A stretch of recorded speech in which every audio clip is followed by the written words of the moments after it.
Over the last week, we made 31 of the 76 recipes in Make It Fancy by Brandon Skier. 7 mains, 6 sides, 1 dessert, 2 drinks, and 15 dependencies. The average finished dish took 3.5 hours from start to finish, including prep times, made 3.7 servings, and cost $24.30 per serving. Although, there's a bit of an asterisk we need to add to that cost, but I'll get to that in the final scores. Brandon's best known by his channel name is Sad Poppy. He's one of the most popular food creators on the internet today, mostly known for his very technical, fine dining inspired dishes and the low-key, approachable manner in which he presents them. We've said publicly that we're fans of Sad Poppy in the past.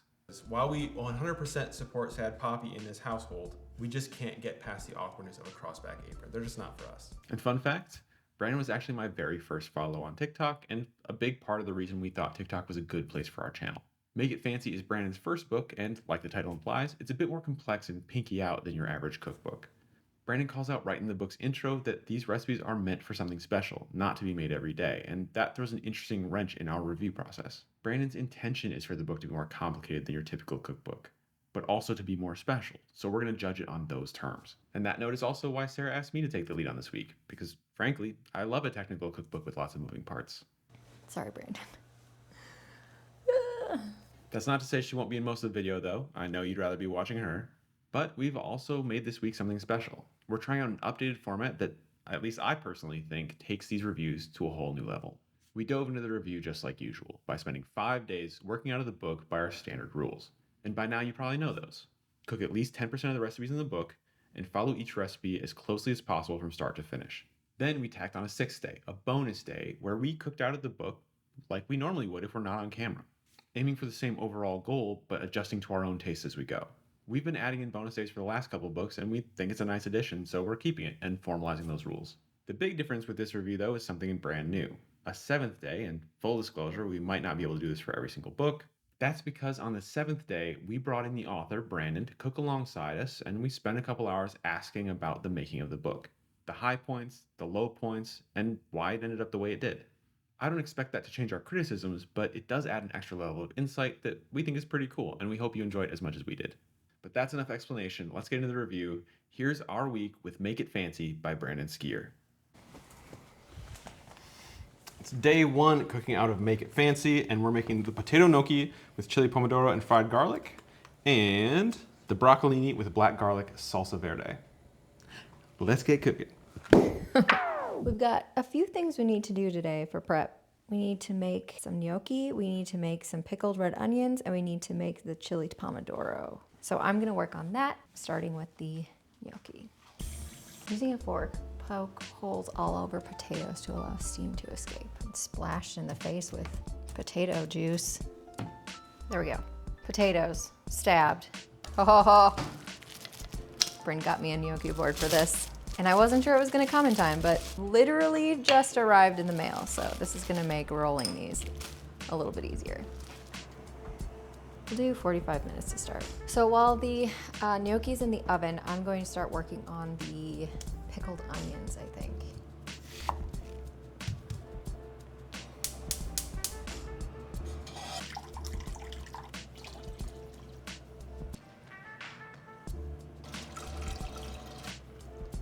I think I had a little extra, or maybe I didn't get the right size.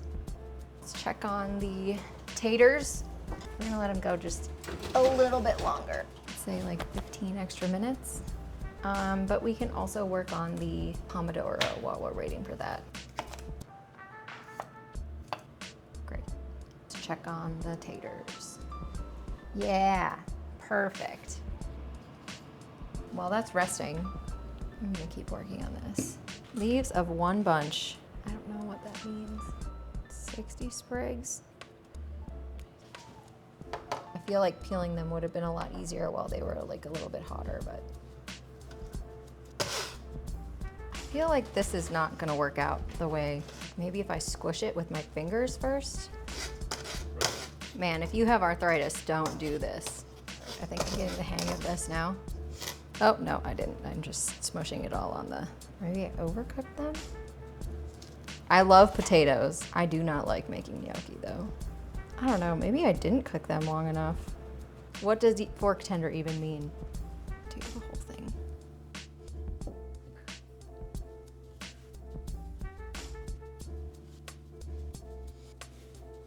Pretty smooth, I think.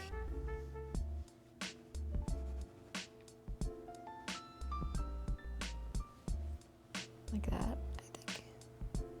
1/4 of an inch thick and a 1/2 inch wide. Wow, really? That's so tiny. That's what the directions say. That big? I don't know. I've never seen a gnocchi that small. That's what the directions say. They're itty bitty little gnocchis.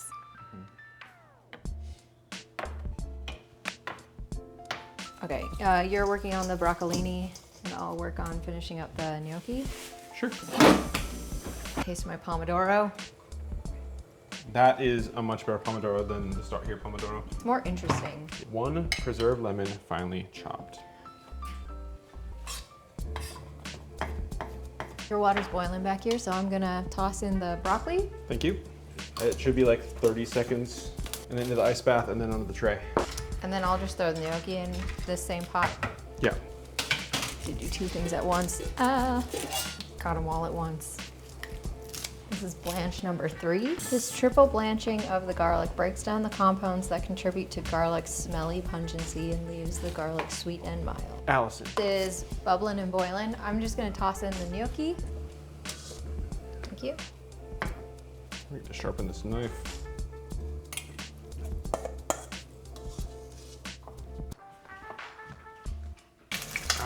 The florets hold a bunch of water. I wasn't paying enough attention.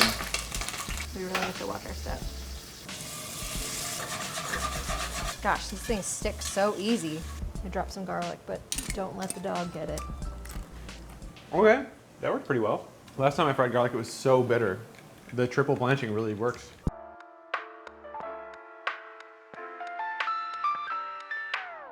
Okay, ready? So it's fried gnocchi. That gives it better texture for me.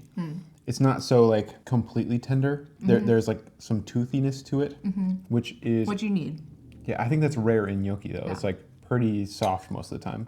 This is a good gnocchi. It's also quite easy, like in terms of preparation. In terms of preparation, I think the only Like- issue you ran into was the fact that we didn't have a ricer. I mean, I got away with it. It just was miserable. I feel like if it were just me doing this, I'd be here till like 7. No.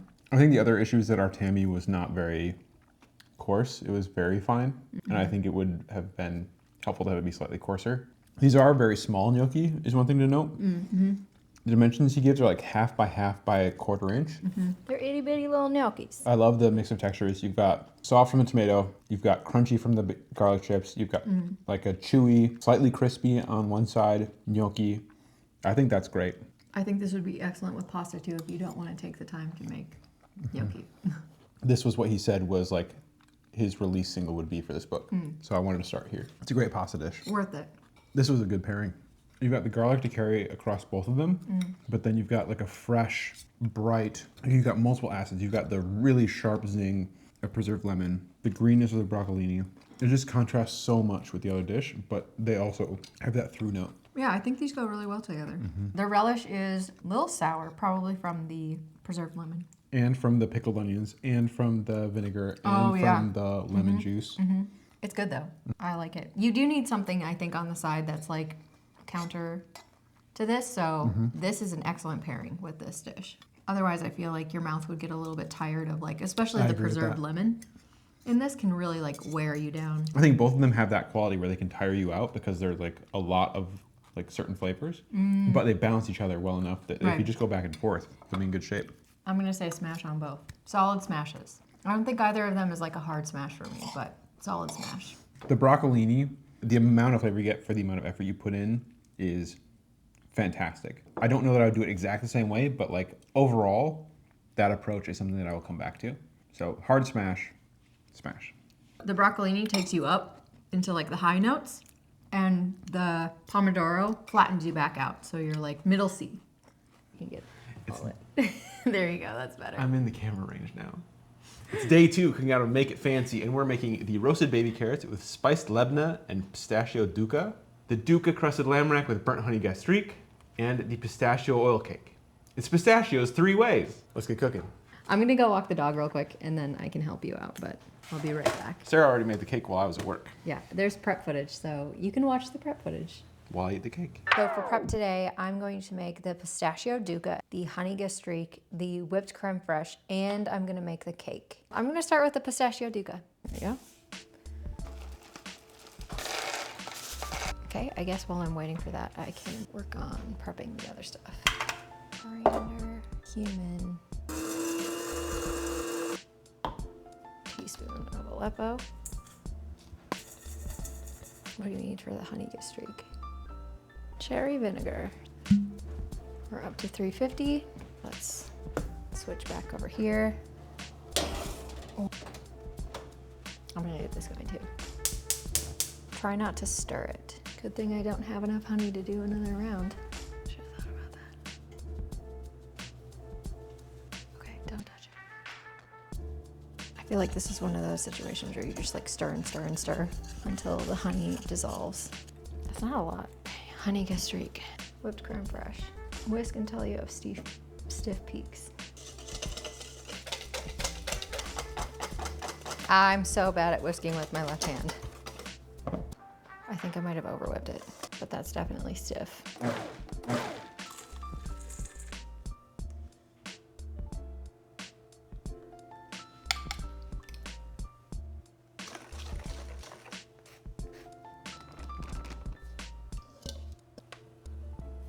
To replate this cake on a plate from Sad Poppy's favorite ceramic shop.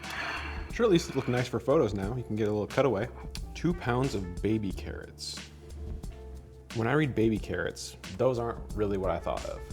I did get baby carrots. You know, baby carrots. This is not gonna work. 10 minutes and $8 later, I got the right kind of baby carrots. So we're back on track. She's got them trimmed.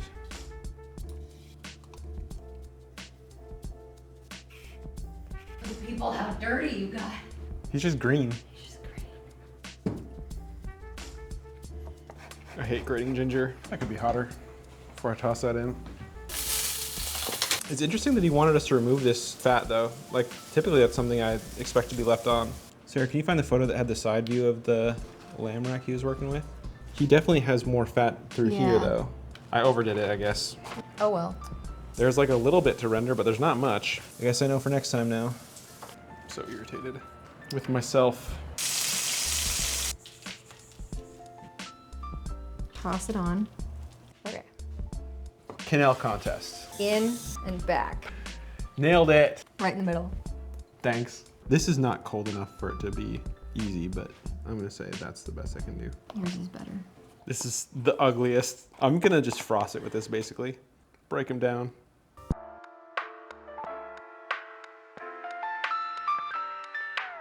Fancy feast. Wow, it really took the fancy out of it. So fast. Where do you want to start? I think we should start with the lamb because that's the thing I'm the most curious about. Which it is very well cooked, even without the fat. That's delicious. Crust is averted. Let's try that. Got a streak. Flavors that we're getting out of this. Obviously lamb, first things first. It's gonna depend on the quality of your lamb, but this is very good lamb. Very neutral, very like fresh, not super gamey. And I'm going unfancy.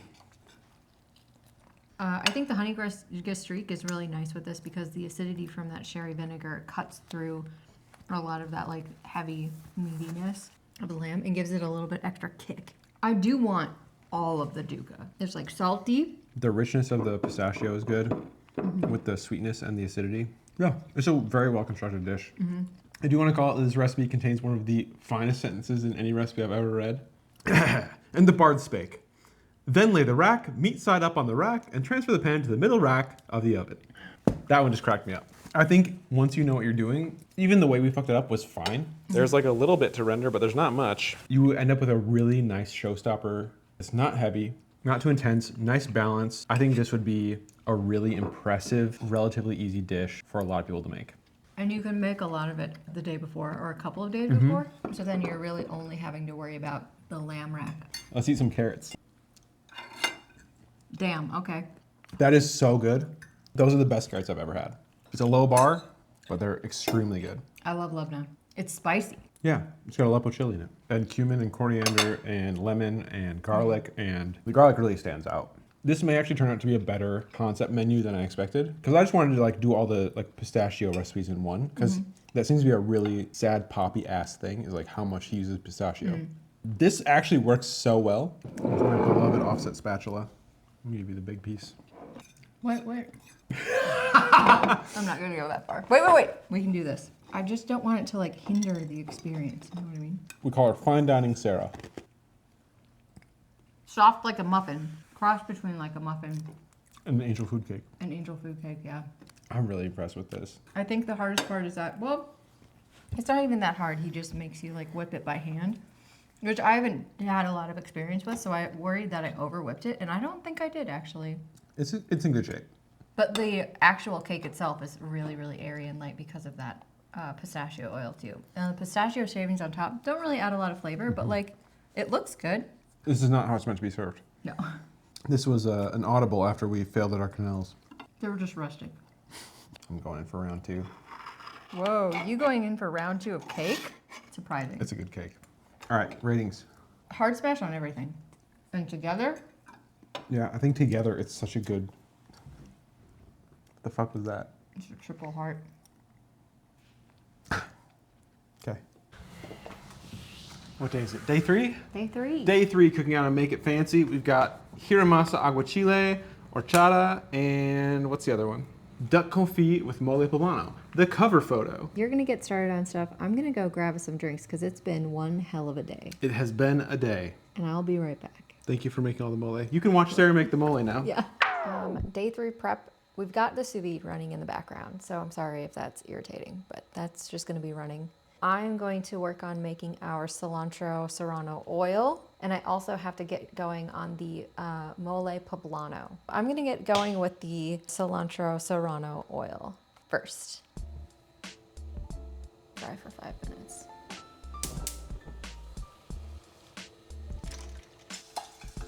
While I'm waiting for the oil to cool down, I'm gonna get started on the mole poblano. Got our chilies. Reserve the seeds and chilies separately.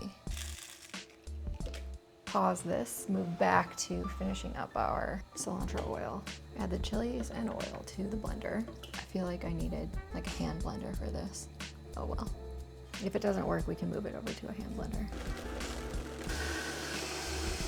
This might be too watery. Just gonna let that filter. Let's move back to our mole poblano. 1 cup of stock, dark chicken stock. We used all of it for the jus. Okay, so let's get away with the blonde chicken stock for this. Solved it. Whew, the jelliest stock you've ever seen. That one definitely got charred, but we'll work with it. There we go. Did you have fun laying outside in the sun?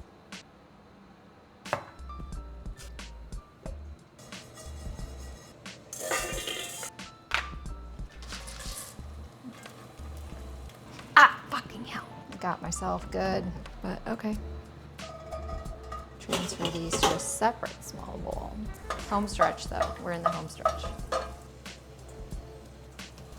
Of course I would drop some on the ground. Using the blender, process the chilies with the toasted spices until you have a smooth, thick paste.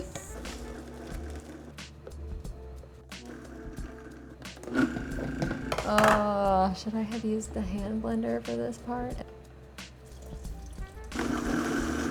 There we go. Add in our nuts and seeds. This is the last step. It's a little chunky. I feel like it's kind of gritty. I'm gonna do some dishes real quick and think about how to get this like less gritty. I've got a couple of ideas for this. I could try the hand blender, and if that doesn't work, then I can try running it through a sieve. Still gritty. I think the shinwoods might be the solution. I think this is the move.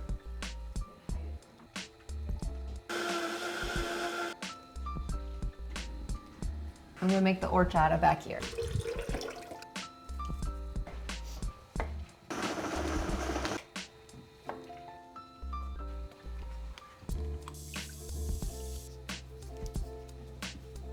Fish is complete, so I'm gonna get the duck going. Taste this.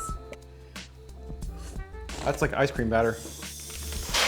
We're doing this on a rack because we feel like that's gonna let the duck fat drain better. Fat helps sometimes, but in this case, I don't think it will. Here we go. I think they're all pretty nice. throw on some of my mole that I'm very proud of. Good, I'm glad. Oh, that got on the book.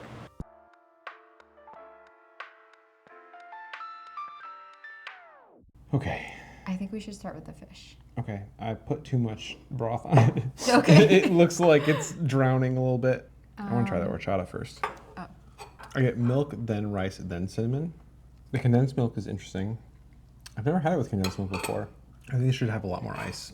It's tasty. I don't think I would go out of my way to make this one again, but I like it. It's a little more milky than ricey for me, which isn't my favorite. Like, I really like horchata with the rice flavor. I spent so long composing those bites. There's no way I can do it. It's pretty good. That's delicious. It's like a simple crudo situation. I like the radish with it. There's like a little bit of bitterness. The serrano and the cilantro oil is gonna be spicy, so it's like got that kick. Like it's like mild background heat. Really? Yeah. I certainly don't get any until after the like fish is all done. You know what I mean? Like I can taste every bite of fish, which is impressive on its own, I think, because there's a lot of strong flavors here. Onion, there's radish, there's cilantro, there's serrano and jalapeno chilies. Spicy is refreshing. I know you don't like radishes very much, but I feel like in this They basically case, disappear. really tasty Fish. bites. Lime, then everything else. So this whole meal was themed around like Mexican food. I do not think that the horchata goes well with the fish. It washes out everything. I'd much rather have something fresh with it rather than something rich. You ready to taste this duck? I am. I've That's got nice. that. That is a very convenient way to confit too. Just chuck it in the sous vide for a day.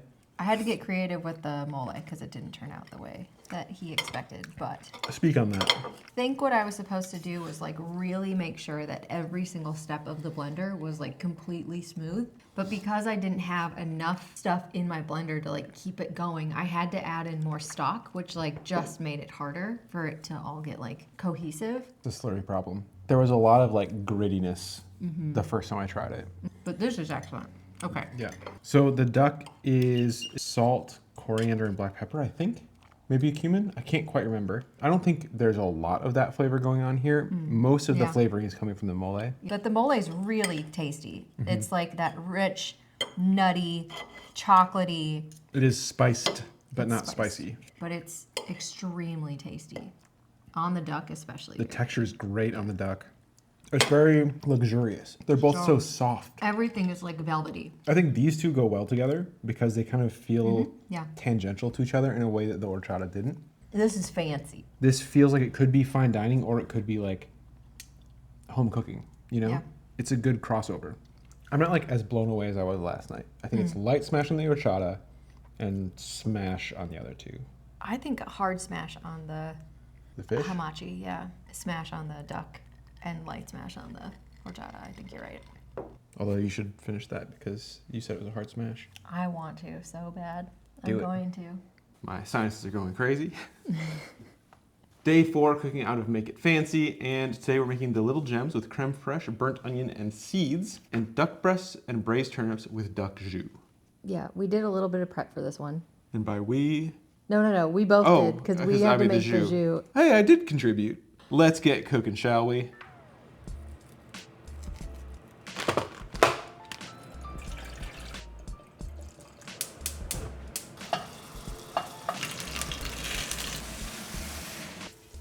Ow, fuck. Ah. Those are gonna overheat real fast. This recipe says it makes about a half a cup. Not quite what I expected. Prep for day 4. We're doing burnt onion powder, sweet pickled shallots, and an all seeds mix. All of this is going to be for the little gem salad. And then I think we're set. for a salad. Leeks.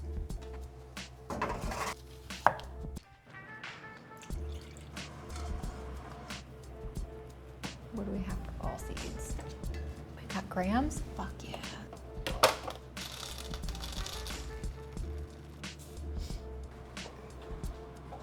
It smells amazing. A little oniony, but sweet oniony.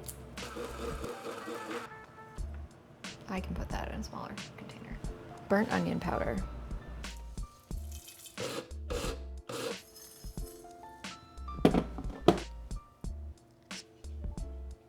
That one looks terrible. That one looks okay. You're gonna work on the duck. I'm gonna work on the little gems. Yeah. It looks like he cut them in half lengthwise, so we're gonna do that. Does it say to? Just says cut them in half. Jus good to go. Smells great.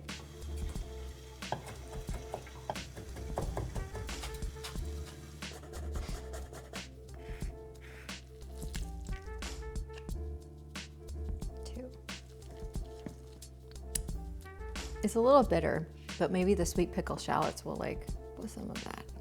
I don't know. He's fully asleep. I know the second I move that foot, he's gonna wake up. These bad boys do not stick. Fucking air hockey in here. So we're just trying to render out the fat now. You have until 8:45. Move or lose it, sister. Okay.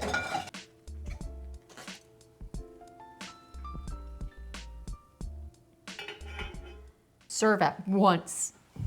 It's gonna be a minute.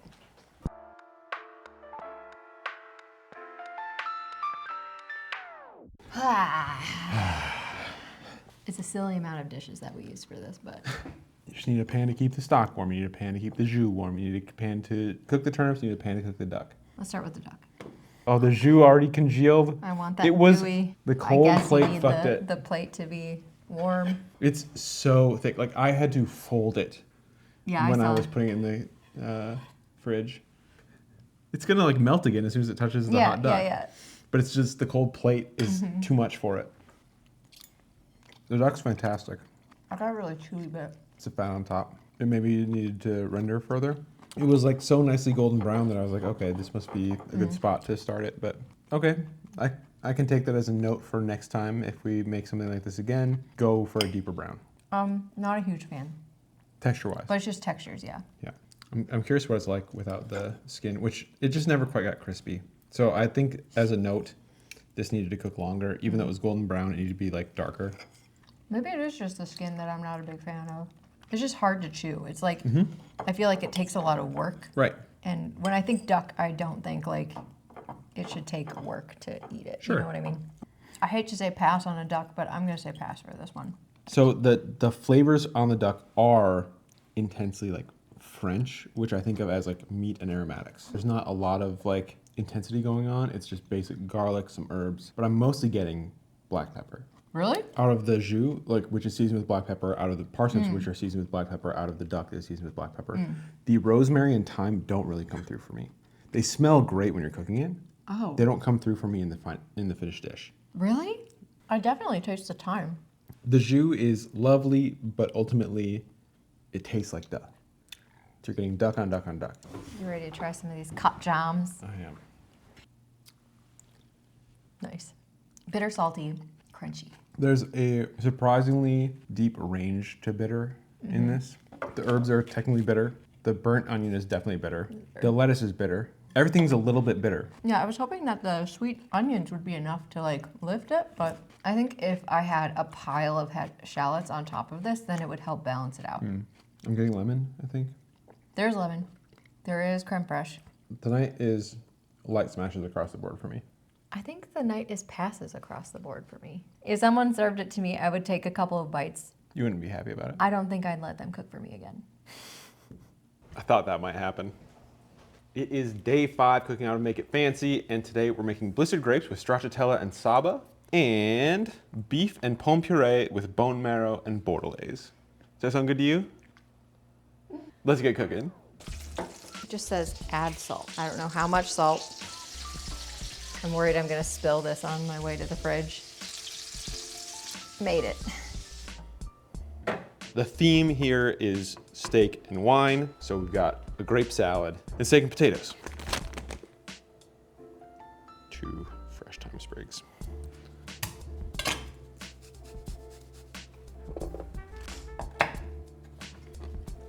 Now, I could not find stracciatella on its own, but what's inside burrata, so we're gonna do some light burrata surgery. Siri, set a timer for 20 minutes for potatoes.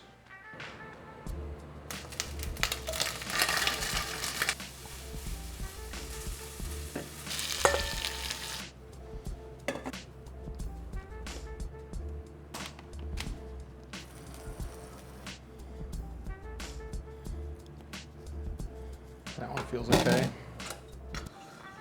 There we go. So far, this is ending up not being difficult at all.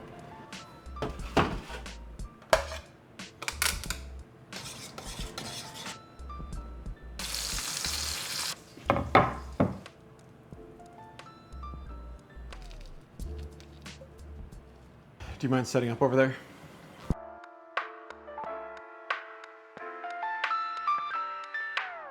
This was really easy. I like went out for a walk with the dog and came back and he was like, it's basically done. What?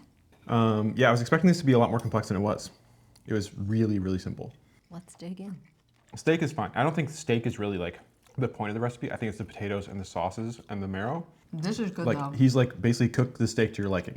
He Yeah. doesn't even care what kind of steak you pick. It's like just your choice of steak.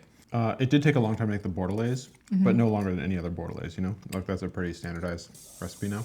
2 liters of stock, half a liter of wine. The potatoes are good. They're cheesy pomme puree. I love a good cheesy potato. The marrow is like nicely like warmed through and it just kind of melts in your mouth. Yep. It's fatty, it's saucy, it's satisfying. It's like a smooth greasiness. I know a lot of people like steak more than us. I think if you had like someone you had to impress, this would be a good way to do it. You just have to make sure that you're putting time aside for the bordelaise. You need that's basically a gonna whole day for the bordelaise. You need 6 hours to make the stock for it, and then another like 6 hours to reduce it. But it is good. And I think what works really well about this dish is so many things can be done in parallel. Actually, like even with the salad, so many things can be going at once, and they're so hands off. The potatoes have to boil for half an hour. The marrow bones have to roast for 15 minutes, 20 minutes. Right. But then you have cooling times too. So you can really like rotate what you're working on and focus on one thing at a time. Keep the other things moving. Easy. Do you want some more potatoes? Oh, I don't want, okay. Well, oh no, you're moving on without me? It's gonna be a prescription salad. Well, you don't have room for salad. Ah. You got fucking potato mountain over there. I can eat this later. Oh, right. We got cheese. We got almonds. We got grapes. We got mesclun. It's a very grapey salad. It's sweet. It's extremely sweet. It is extremely sweet. There is white wine vinegar. There's sabo, which is quite sweet. Then there's grapes. There's just grape on grape on grape. If you like sweet salads, if you like balsamic, then you'd probably be into this. Just know that stracciatella can be hard to find, but you can just scoop out Burrata. burrata and you're there. I don't like steak very much. I think it's just a very boring dish. I think this is definitely one of the better preparations I've had. I would say that's a smash. I think the potatoes are a hard smash. The bordelaise is bordelaise. It's good. It's hard for bordelaise to be bad. One of the Frenchest tasting sauces. This is a recipe that's written really well and is very approachable. And I think those are all like really big pluses in its favor. I think this is a smash also. Yeah. I'm going to also say smash on the potato, obviously. Smash on those potatoes, smash on the bordelaise, smash on the steak marrow preparation, pass on the salad as it's written. Yeah, I agree. Okay. These potatoes are fantastic though. Yeah, I love these potatoes. It's day 6, we gotta make it fancy, and today is bonus day. Shishitos with bonito aioli and puffed grains, grilled branzino with fish sauce caramel, and yuzu lemonade. Let's get cooking.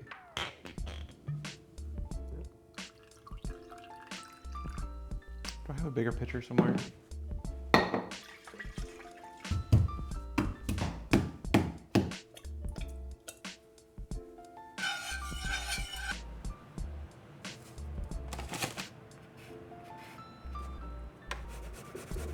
Soy sauce, I'm gonna guess he means Japanese, like light soy sauce, uzukuchi. It's not gonna be as like molassesy, more salt than soy. Mayo, all right. Probably needs chill a little bit. Great, we're almost done.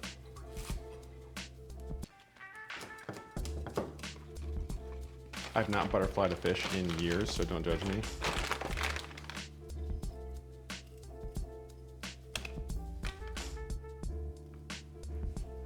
Not my proudest culinary moment, but hey, we got there.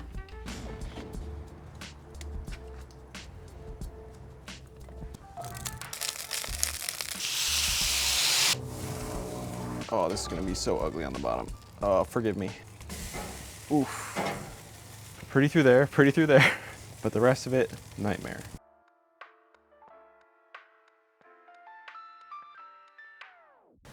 I just want to say I put on a pale yellow shirt first today. There's 2 pieces of fish under there that got varying levels of destroyed on the grill. Oh, okay, got it. That's why it's covered up in... I think they're well cooked, like correctly cooked, I mean. But the skin did start tearing pretty aggressively.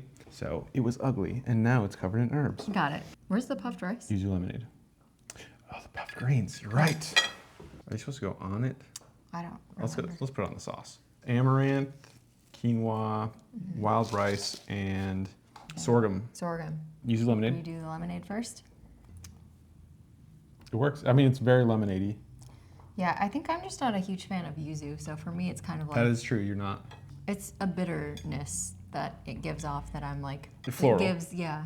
The way I think about it is grapefruit is to orange as yuzu is to lemon. Like, it's got a lot more acid than a grapefruit has, but it has a similar bitter floral thing going on. This is good. I think it's fine. If you really like lemonade, you're gonna love this. Shishitos next? Okay. Blistered shishitos with the aioli and puffed grains.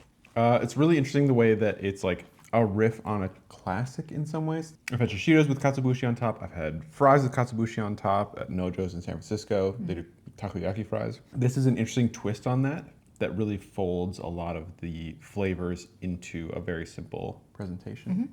Totally. I'm trying to figure out what it is, because I don't love this either. I certainly don't think it's bad. I'm not like wanting to scarf it down, if that makes sense. I think the acid for me just like draws me in for more and like makes my mouth water. Okay, can we try the fish? So this herb salad has some of the Some super crispy skin. fish sauce caramel on it. Okay. And then there's a little bit of lime juice, but there's more fish sauce caramel if you want it. Spicy, sweet, mint. I like all the herbs with this. Very spicy. Wow. Whew. That's delicious. I definitely get the fish sauce right away. The funk, I get the heat from the bird's eye chilies, which he called for fresh ones. We freeze them fresh, so these are kind of like lightly dried, Fresh-ish, yeah. but they have a similar characteristic. And I think the fact that they were sitting from dry in the caramel for so long means that it really imparted its flavors and everything else. I think it's great. I really like a spicy note like that, but you could easily keep that out if you're not into spicy stuff. It's like a little bit sweet at the top, but then the heat brings you back in. The crispy skin is a nice balance, like counterpoint to the soft flesh. Yeah. I think the nice thing about so many herbs on this dish is that like it's very hard for you to have the same flavor all the time because you've got so many different types of herbs in here. 3, it's chives, Thai basil, and mint. And I just kind of winged the ratio. He calls for like basically 1 to 1 to 1. I don't know what I ended up with. I basically tried to use the like amount that would fill the bowl. Yeah, they definitely don't distract from the fish. They add. And I think that's the nice thing about herbs in general. Most of the time, they're just like additive. This is a great fish though.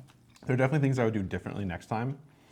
He mentioned that this would go well on a plancha, and I think in the case of our grill, the grates are like so wide that it struggles to Oh, I see. not stick. So I think I would go throw a plancha on there.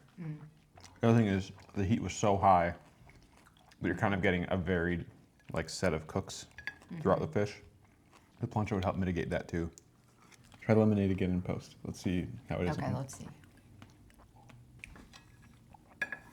It's better with the fish. Branzino with fish sauce caramel. Easily the star for me. Huge smash. Just smothering a fish in herbs is honestly amazing. And I don't know why I didn't think of it. What about you? What do you think of the fish? Yeah, I think the fish is a smash also. I like all the combinations of flavors. I like how spicy it is. I like how crispy the skin is. I love when there's herbs in there. The combination of the textures and the flavors is like really nice and well-rounded, I think. Yeah. On the flip side, for me at least, the shishitos are leaning a little bit too far in like one direction. And to me, that direction is like bitter and acid, I guess. And so it's hard for me to eat a lot of them. But I think that they're still pretty good. I would give them a light smash. I'd eat like a couple of them and then be good. I really like the smoky mayo.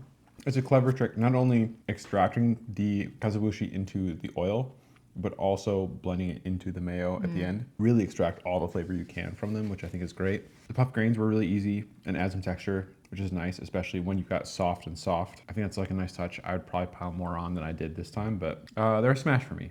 What do you think of the lemonade? I'm not a huge lemonade person. I love yuzu.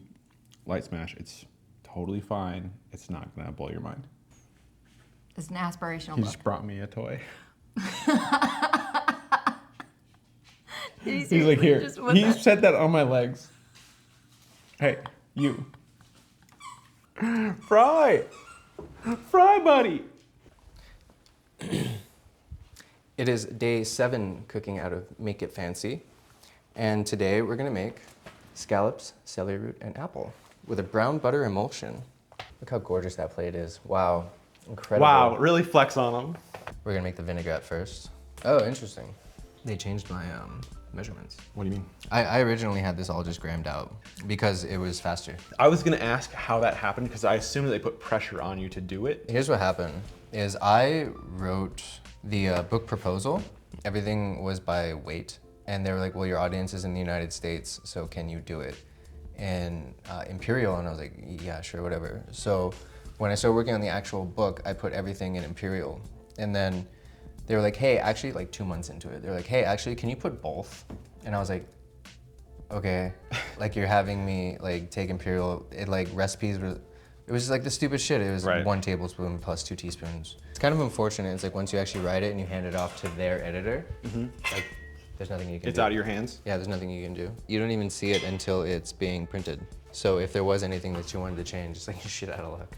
So when did the decision to make a cookbook come around?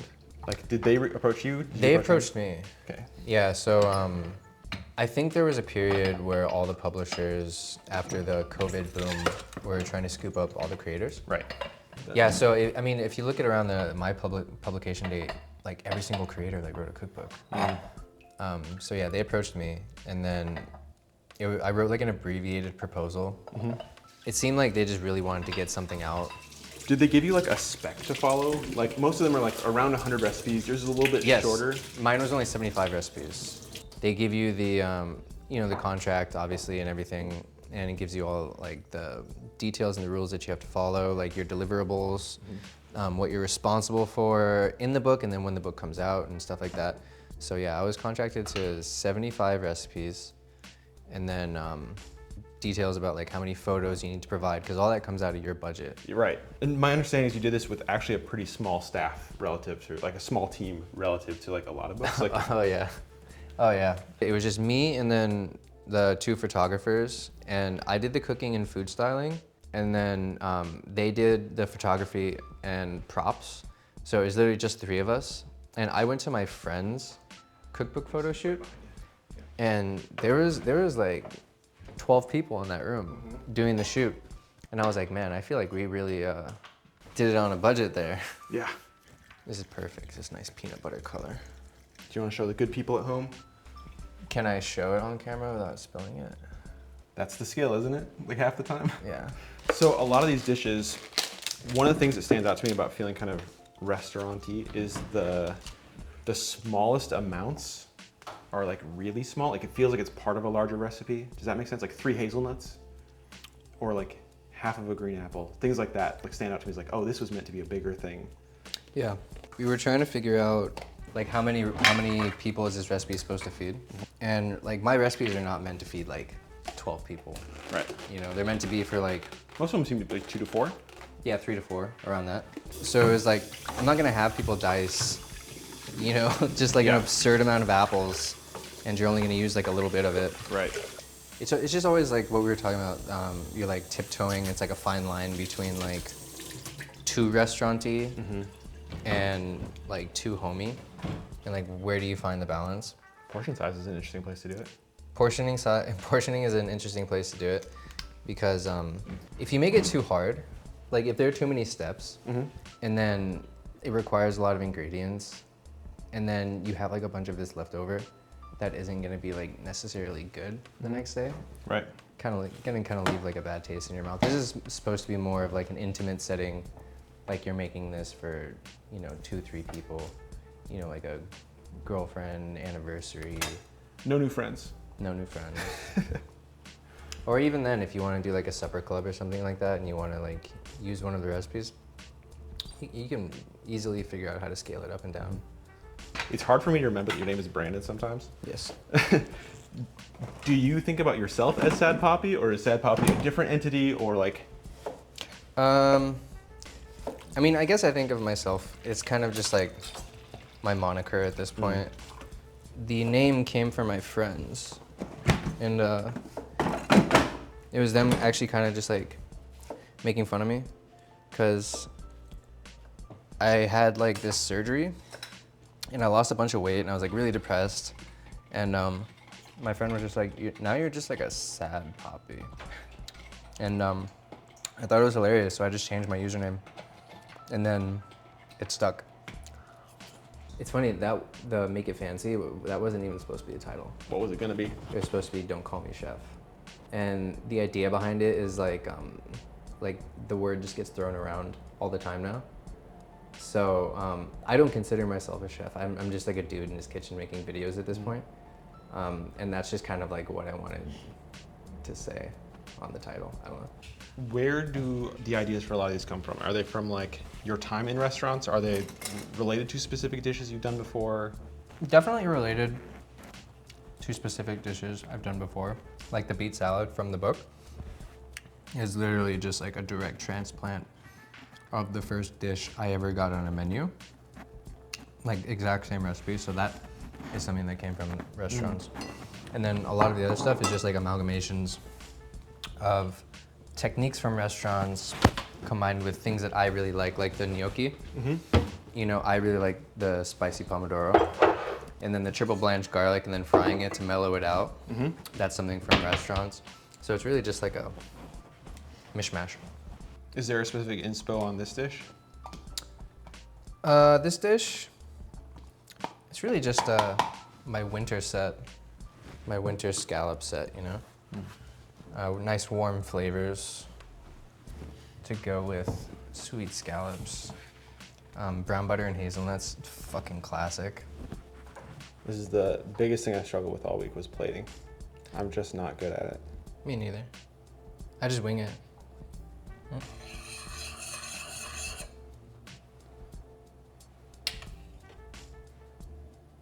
I love that you have these ramekins. I use those to shape my pot pie lids and stuff. Like if you bake the pie separately.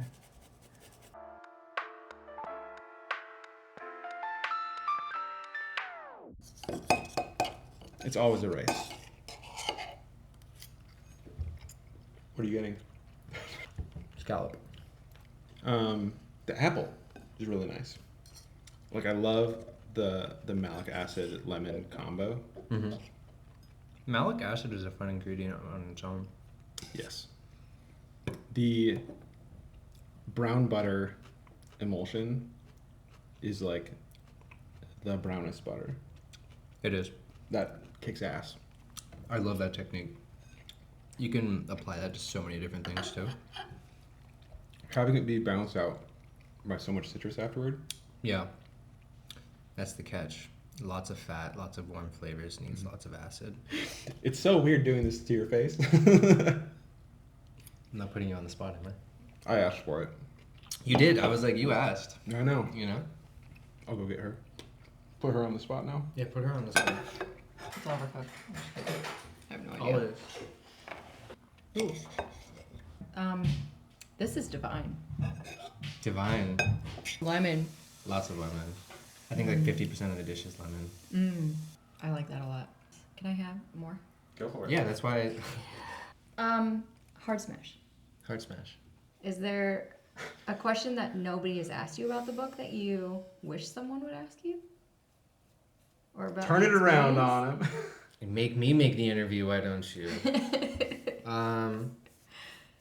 No, not really. Or a question that you wish you would get asked more often? How are you doing? How are you? doing? Brandon? I'm doing very well How's today. it going Thank you. with sales and everything and promoting it and It's been good. I'm just gonna do a lot more pop-up dinners nice. to keep the promotion going. It's gonna be kind of like a slow burn since I didn't do the book tour. Yeah. So I'm planning one right now with Redbird, and then after that, I think the next pop-ups might be in New York. So here's to that. 7 days makes for a long review, but after all that, we've definitely got opinions. Let's talk numbers. Accessibility is perhaps the most complicated score for this book because of its intention to be fancy. First, a whole bunch of these ingredients were difficult to find. Whole sorghum is easy to find online, but for some reason took me almost an entire day to track down locally. I wasn't able to find finger limes anywhere for an oyster dish I originally planned to make, and no one sold stracciatella as far as I could tell, so I had to do a little bit of burrata surgery to pull that one off. The sheer number of dependencies also means a lot higher time cost, often days of preparation in advance. It's fancy, right? So fancy means fancy time. Fancy amount of time, fancy amount of ingredients, fancy amount of dishes. Papa John's. Although Brandon does what he can to make that planning easy. You know, the bordelaise, make that a couple days in advance, like break it up, so it doesn't feel like such a heavy lift, because then on the next day, all you have to do is cook your bone marrow, cook your steak, and throw it together. The tools, on the other hand, were more common than I expected from a book like this. We only really needed a couple types of strainers and an optional pasta paddle for making gnocchi. Overall, pretty light for a book of this type. The standout detail for me in this category, though, is just how approachable Brandon made all of these techniques. Every instruction is concise and straightforward. If you want something to be a little bit easier, just slow down a bit. I'm gonna do some dishes real quick and think about how to get this less gritty. I only felt like I really messed up a single detail out of a book that wants to be more complex. And even that turned out damn near perfect. So many books overcomplicate things and make them harder than they need to be. Brandon and his team make all the complexities feel easy, and that is a genuine marvel in my opinion. Accessibility is a 9.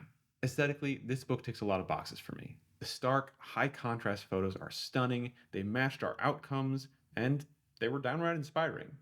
I want to make dishes that look like that. Then there's the typography. The contrast between condensed and extended typefaces really worked for me, although I did wish there was a little bit more room between paragraphs. The biggest problems Sarah and I faced were with the notes, which have really important information, but they're presented in a very light font weight in a bright red color. Red text can be pretty hard to read on a white background, and that made those notes pretty tricky to read sometimes. In general, a very pretty book with useful photos and a little room for improvement in the legibility department. Design gets a 7. If we're giving accessibility a little leeway because this book means to be something special, then flavor is where we're tightening the belt. A book like this absolutely must deliver on flavor if you're buying specialty ingredients and burning so much time on preparation. Luckily, it really fucking did. Every single dish, except for that one blistered grape salad, was a smash for at least one of us. Flavor gets a 10. There's not a ton of pros here. It feels like Brandon intentionally sticks to the basics, and while there are some unintentionally funny lines, Then lay the rack, meat side up on the rack, and transfer the pan to the middle rack of the oven. in general, the writing is focused and does a great job balancing concise instructions with clarifying additions. Because it's like no nonsense, it's just like, here's what the steps are. There's no like color added to the process itself. It's just like step 1, step 2, step 3, easy, easy, easy. This is an enthusiast cookbook. The writing trusts that you've got a goal in front of you and just doesn't waste time on things that aren't getting you to that finish line. As an enthusiast, I appreciate that. The whole point is to try new things with this book, it feels like. It's techniques and ingredients that you wouldn't usually do that make it fancy. Yeah, exactly. All the problems for us were either errors, like a typo in an ingredient amount or a missing note that was referenced but somehow didn't make it to the final product, or compromises to cater to a broader audience. They changed my measurements. What do you mean? I originally had this all just grammed out because it was faster. But those compromises feel like publisher meddling, an issue we see in a lot of cookbooks these days. What are you gonna do? That's a big issue in this case because Make It Fancy isn't trying to be most cookbooks. Its audience is going to self-select based on either being a fan of Brandon's content or trying to up their cooking game or both. In that case, the publisher not having faith in its audience and dumbing down the recipes makes the final product worse. It both dilutes the Sad Poppy brand, for lack of a better word, and it takes away from the technical specificity that's going to help those cooks that want to level up get there. One day, I'd love to see a world where cookbooks like this can exist on their own terms without all the associated costs of self-publishing, but today is not that day. Publishers. And today, we have to rate the writing in this book, the one that actually shipped. And that's almost exactly what I want out of a book. Minus a couple of errors and a publisher fucking up something great to deliver something good. Yeah, there's nothing you can do. You don't even see it until it's being printed. So if there was anything that you wanted to change, it's like you're shit out of luck. Writing gets an 8. In general, we consider a book worth its cover price if at least half the dishes we make in a week are smashes. And as I said earlier, nearly every single plate we tested was a smash for at least one of us. What's impressive to me is that I, as a cook, got so much out of a book that only has 76 recipes, about 25% fewer than most books we review. You know that asterisk I mentioned at the beginning? This is it. Working from this book is also expensive on a per serving basis. That calculation works pretty well for most books, but it doesn't work for a book like this because it doesn't take into account all those dependencies we made, and they don't have their own serving counts. Those dependencies also left us with quite a few leftovers, though. And that made it easy for us to take the new ideas that Brandon was presenting throughout the book and immediately apply them to our own cooking. That's a great way to learn from a book like this because it really helps internalize that tool set. And as much as having a bunch of unused, very specific leftovers could be annoying, I found that it made Make It Fancy much more impactful to my own everyday cooking. For me, value couldn't be anything less than a 10. That brings our initial cult score to 8.8. Make It Fancy relies on you already kind of knowing what you're doing. But if you take the time to really analyze and parse out the steps that you're taking, even a good home cook will come out the other side with new expertise to show for it.